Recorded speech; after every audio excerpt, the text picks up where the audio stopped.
So, how are you feeling after winning the EuroLeague? Did it settle in yet?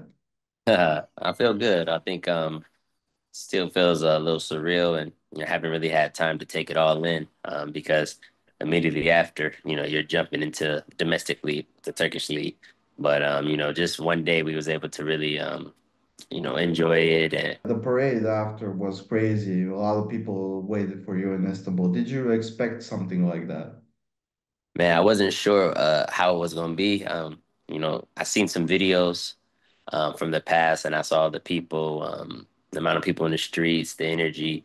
But I think seeing it and then actually being there, just gives you a whole different perspective. And they really came out and supported us, showed us love, and it was nice to see because you sacrifice so much, in a season, with your body, your mind, your time, family, everything, and just to see, you know, not only us get the championship, but to see them kind of come out and show their appreciation for all that we put into the season. It was just something that I truly take as a blessing, and it's all I'll remember forever. But the streets, it was insane, and definitely the best parade I've ever been a part of. 20 million people are fans of Fenerbahce in Turkey, and not just in Turkey, but around the world.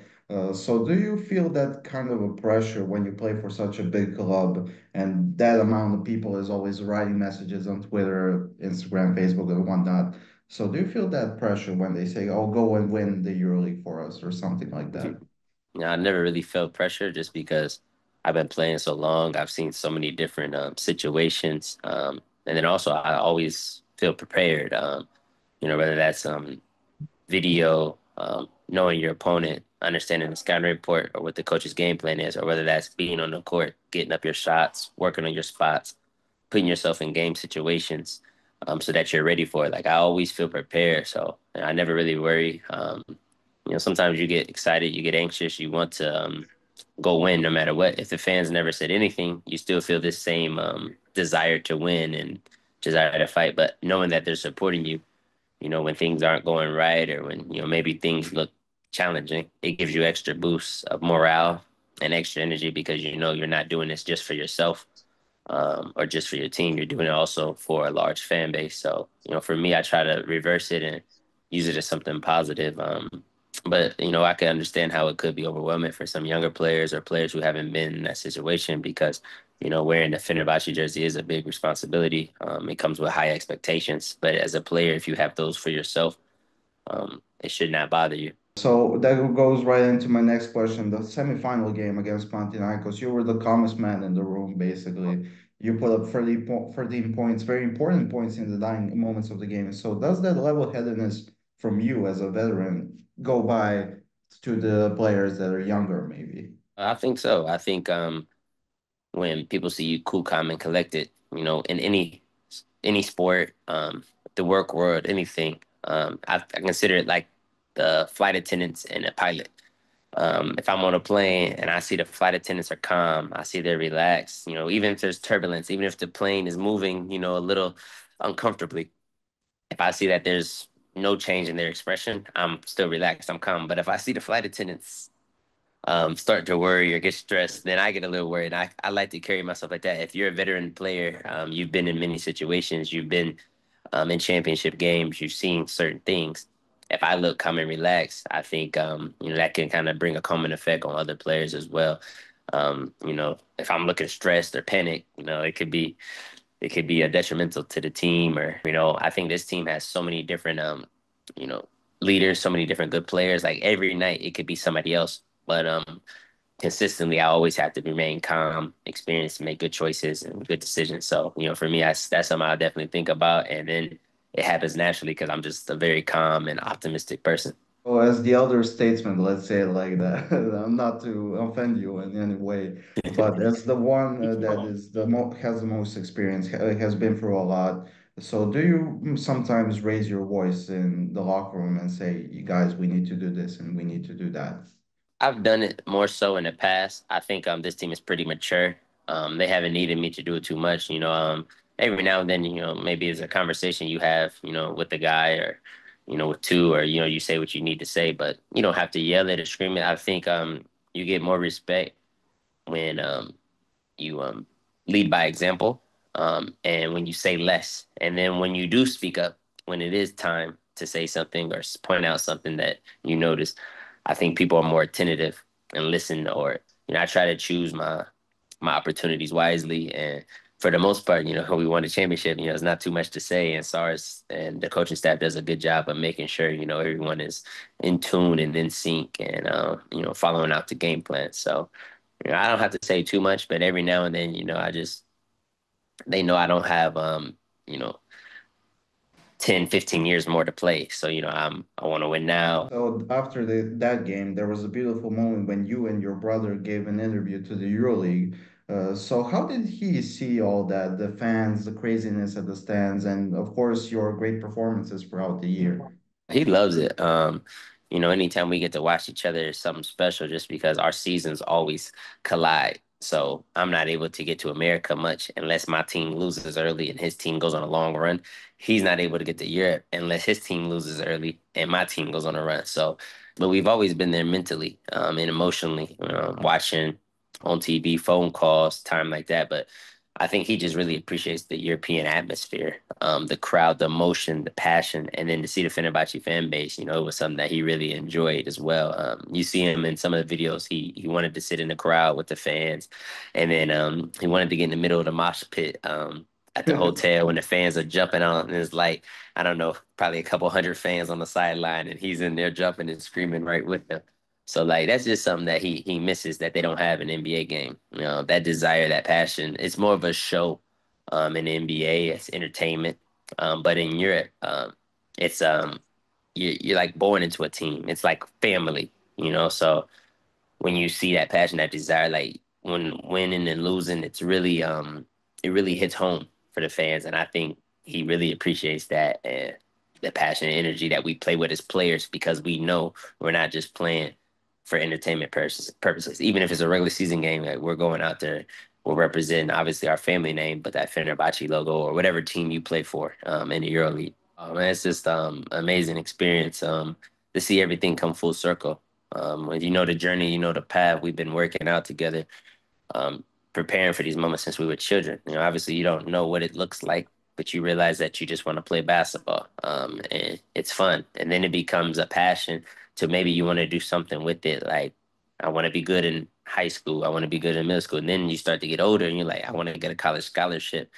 And then you get to that point, I want to be professional. Like, and just to see the progression, the early mornings, the late nights, everything we've been through, all the sacrifices, time, some stuff you miss as a kid, because you're preparing, you're working, you're doing basketball stuff, you're in tournaments, and just to see everything come full circle, it's like, I would do it all again. I made a lot of sacrifices, me and him with our time and our bodies, but it was worth it. It's not easy, and so to see him there just was everything coming full circle, and just seeing like I have the ultimate support. I can't lose. I got my family, I got my wife and my brother. I can't lose. To talk about the final itself, it was amazing. You took control basically, let's say in the second quarter, you were down, but still you took control. So was there a point in that final where you said, "Yo, we're gonna win this"? At halftime, right before it was late in the second quarter, I said if we take the lead, they're finished. Just because we weren't playing particularly well, we weren't making our shots. Our defense was strong, but we had a couple mistakes. But offensively, we just weren't playing our fluid game. And I knew like if we took the lead, it would be kind of demoralizing for them to give us their best shot, knowing we're missing open threes, knowing we're not finishing everything in the paint, missing some free throws, and still they gave us everything they had, and they're still down one. And I knew that our game would only improve because they looked tired. They had a really tough game against Olympiacos, and they didn't have the depth that we had. We like to say we have two starting fives, and we felt like they didn't have that. And that's why if you look at the box scores, they had guys over the weekend playing 37, 36, 35 minutes. And you don't really see that. I think Nigel is the only person who plays, in those 35 plus range, and everyone else is, usually in that I'd say 18 to 27, 26 range. And I think that was important because it allowed us to continue to bring that defensive intensity to wear them down and to still be stronger as the game advanced. So your motto is like the Warriors, basically strength in numbers. That was our best weapon, the death.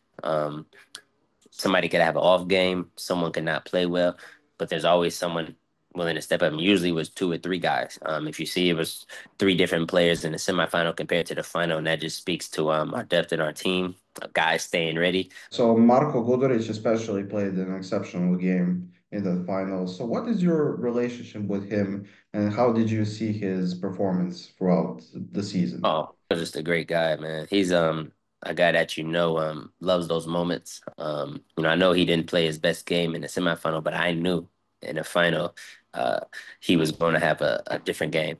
He was battling a little injury, was banged up, but I knew that if you follow Marco throughout his career, he's always been under the spotlight. A young player. Played on the big clubs, big pressure. He was on Red Star at a young age, gets bought out, comes to Fenerbahce as a young kid, earns his keep, develops his name in Europe, goes to the NBA. So like he's a guy who's used to playing at a high level, being on that big stage. And he's a big shot maker and a big shot taker. He's never scared of the moment. So I knew like just because he missed a couple shots in the semifinal, it wouldn't deter him from being aggressive and attacking. And he's one of our leaders. He's one of the captains. And you know that he's going to bring that energy and that effort and that confidence. And that's just what he's done his whole career. So he's a guy I don't worry about on that stage, on those big moments. And just to see him bounce back, perform excellent, hit those shots. I don't know. I think he had 19 points and like, I don't know, like five or six, I don't know, rebounds. Like he was out there on the court making things happen. He was good defensively for us. He's just a very versatile player, at 6'6". You could put him at the three, the two. And he can do some one when necessary. So I just think that his versatility was an asset for Fenerbahce and for our title run. Nigel obviously had also a great game from the free throw line, which is a rare acceptance. He had like 14 on 14 from free throws. So he is a bit of a character, let's say it like that. So do you get around him, and how does he personally see basketball? Because you're very analytical and he is just like out there having fun. Yeah, Nigel, he loves the game. He loves to watch it. He always asks sometimes questions. About certain things. He likes to get an idea how you see the game or how your viewpoint towards what he thinks on things like that. And he really dedicated to his craft. Every day he's in the gym. Usually me and him are the last people to leave. Every day getting up shots. He's working on his moves, his spots. He's just a tireless worker. He's gonna put the time in. He's gonna be at the gym early. He's gonna leave late. Just a professional, take care of his body, and he's a guy that also has great versatility. He can guard 1 through 5. You'll see him switching often times for us just because he's good at that. He can post guys who are too small or in mismatch situations. He can pull the guys out who are a little bit bigger, use his speed as an advantage. And I think he showed he's smart.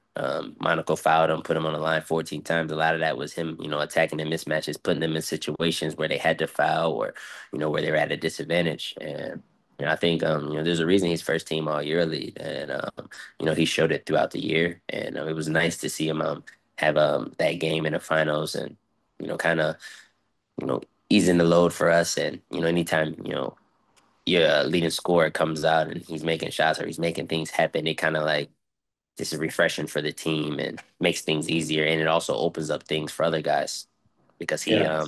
absorbs all the attention. Yeah, so I want to ask about when you left Karšiaka. It was very unfortunate, I think, but fortunate for you, of course. Uh, Looking at the bigger picture. So when did that happen? Did Sharas approach you, or somebody from Fener approach you? We knew like there was issues in Karšiaka for a minute, and we were just hoping that it would turn around. And we were hoping and hoping, but like month after month, things stayed the same. Things stayed the same. There was no solutions to the financial crisis, and at that point, I had to start thinking what was best for my career, what was best for my family, and also I want to continue playing. I didn't want to be in a situation where everybody leaves and I'm the only one there and we're losing. I play basketball. I spend this time. I wake up early in the morning. I dedicate myself because I want to win. I don't want to be in a situation where they're just not trying to win or not trying to play for a title. And that's how I always pride myself. I want to be in a situation where people are trying to win and not just trying to stay afloat. So my agent told me there were teams that reached out, a couple EuroLeague teams, a couple Champions League teams, Euro Cup as well, and we were trying to decide what was the best move. I talked with my wife and my brother, and we decided that uh, if I wanted to, go for it. And I was like, okay, like I think the year lead option's on the table. I said I think I like the Finner option the best because one, it's already in Turkey. So my kids are here, my wife. It's an easy transition, easy to move from Izmir to Turkey. We know the culture, we know the schools, like we have networks and connections, in the city, so we can adjust easily. So I'm a family man, so family comes before all of this, before basketball, for everything. I'm gonna make sure my family is first. Then number two, I thought about myself. How do I fit in Finner? At that time, they had injuries and they were missing someone who could do the things I could do on the court. They needed scoring. That's something I've been able to excel at, for 15 years in this game. They also needed some experience. Um, that's something that I bring as well. Um, and I knew there would be an opportunity, at least for 5 to 6 weeks, where I would be thrust into a role where I had to make an impact. And I knew that would be enough time. If you give me a month to get comfortable, to solidify myself, I will put myself in a position to where they would play me all year, even when those guys return from injury, because that's the confidence I have in myself. So after talking with my brother and my wife, they agreed with me. My wife was okay with going to Istanbul. She really loved Izmir, just like I did. We didn't want to leave, but our hands were forced. And then the blessing came was that Fenerbahce was there. Sometimes that could have happened, and maybe I don't have an offer, or maybe I don't have an opportunity to show myself. Like I always knew I was a EuroLeague caliber player. I've always played well when I was in the EuroLeague, when I played against EuroLeague teams. But sometimes it's just about opportunity. And I did this at 37 years old. So, came in and believed in myself. The coaching staff did a good job of acclimating me, showing me the plays, the system, helping me adjust. My teammates did a good job of, allowing me to settle in, you know, understanding my game, what I do, and accepting me as well. And it ended up being a great match. And so I'm very happy with the choice. There were some sacrifices. There were some things that had to change. I had to change my style, some things that I normally do. Uh, Obviously, less minutes, less touches, less shots. So, it wasn't just everything is just given. Like, I had to give a lot to receive a lot. And I'm glad I did because it made me a yearly champion. Yeah, so I must ask about your debut at the I mean the Belgrade Arena now because it's changed its name. 20,000 fans, and again, you were the calmest in the room, basically. Again, you had 7 points, I believe. And how did you see that atmosphere and your second EuroLeague debut? Let's say it like that.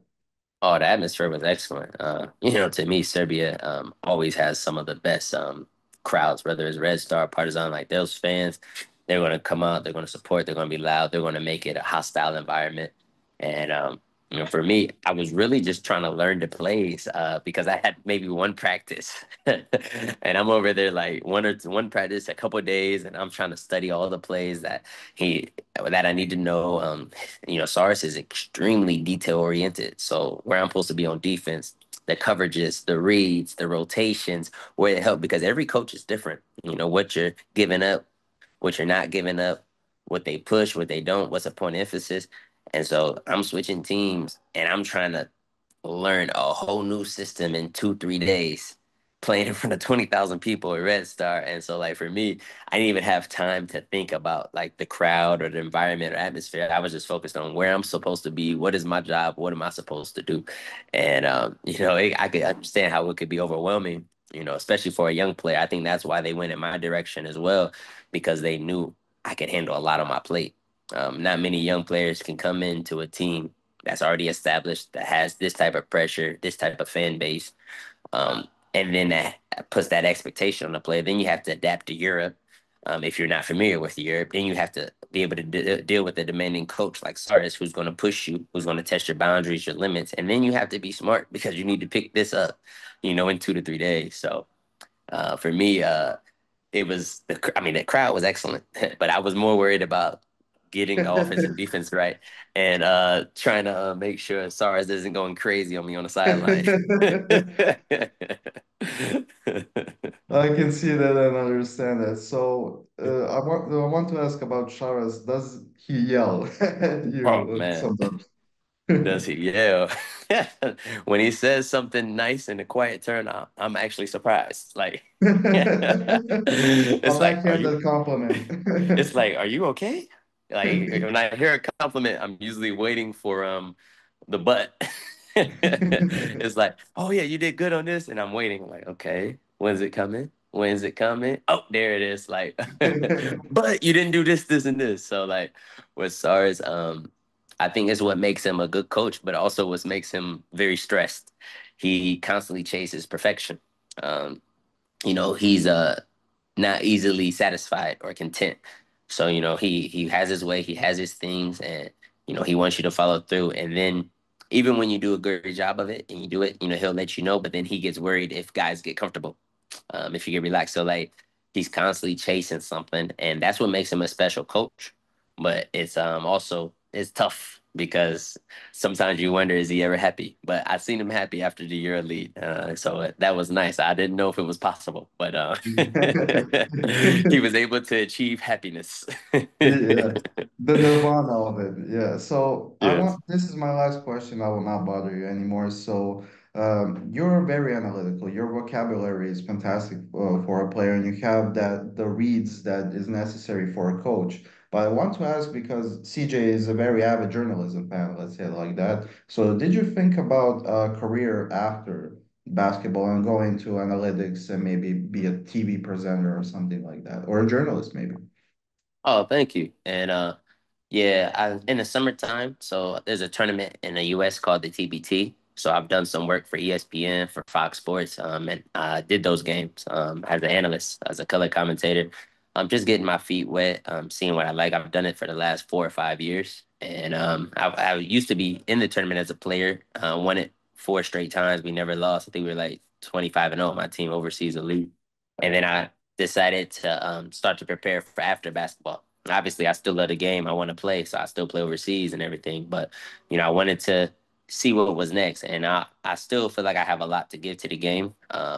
Even when I'm done playing, I feel like my experiences and things I learned, it's got to be passed to somebody. I feel like it'd be selfish just to share, the things I've learned from so many good coaches, so many good teammates, so many people that have crossed my life through the game of basketball. So um, I've decided if I wanted to coach or go into the analysis stuff. But I think I'm gonna try analysis and broadcasting first, just because it's already what I've done, and my brother's done it as well through journalism, those type of things. And but I wouldn't be surprised if I do get into coaching. It is possible. But first, I'm gonna try the broadcasting side of things. I think a little bit less stressful. Keep the heart Yeah. rate down, and then you have more time for your family. I feel like when you're coaching, it's similar as it's maybe worse than playing, because when you play, I do my job and then I leave. When you're a coach, you have to worry about 12 to 15 players. You have to do your job. You have to break down film. You have to make sure everything like it's very time consuming. So, I love the game, but after spending so far and so much time away from my family, I want to, at least at the beginning, spend some more time with them. And then as the kids get older, as they start to get acclimated and everybody starts to find their own way, maybe it's something I could venture into. But I think I'll be on the broadcasting side and the journalism side with you guys. Yeah, it's also a very stressful job sometimes, but it has joys. It has its ups and downs. So yeah, you're always welcome to join us if you want to type something. So it will be a I pleasure. appreciate that.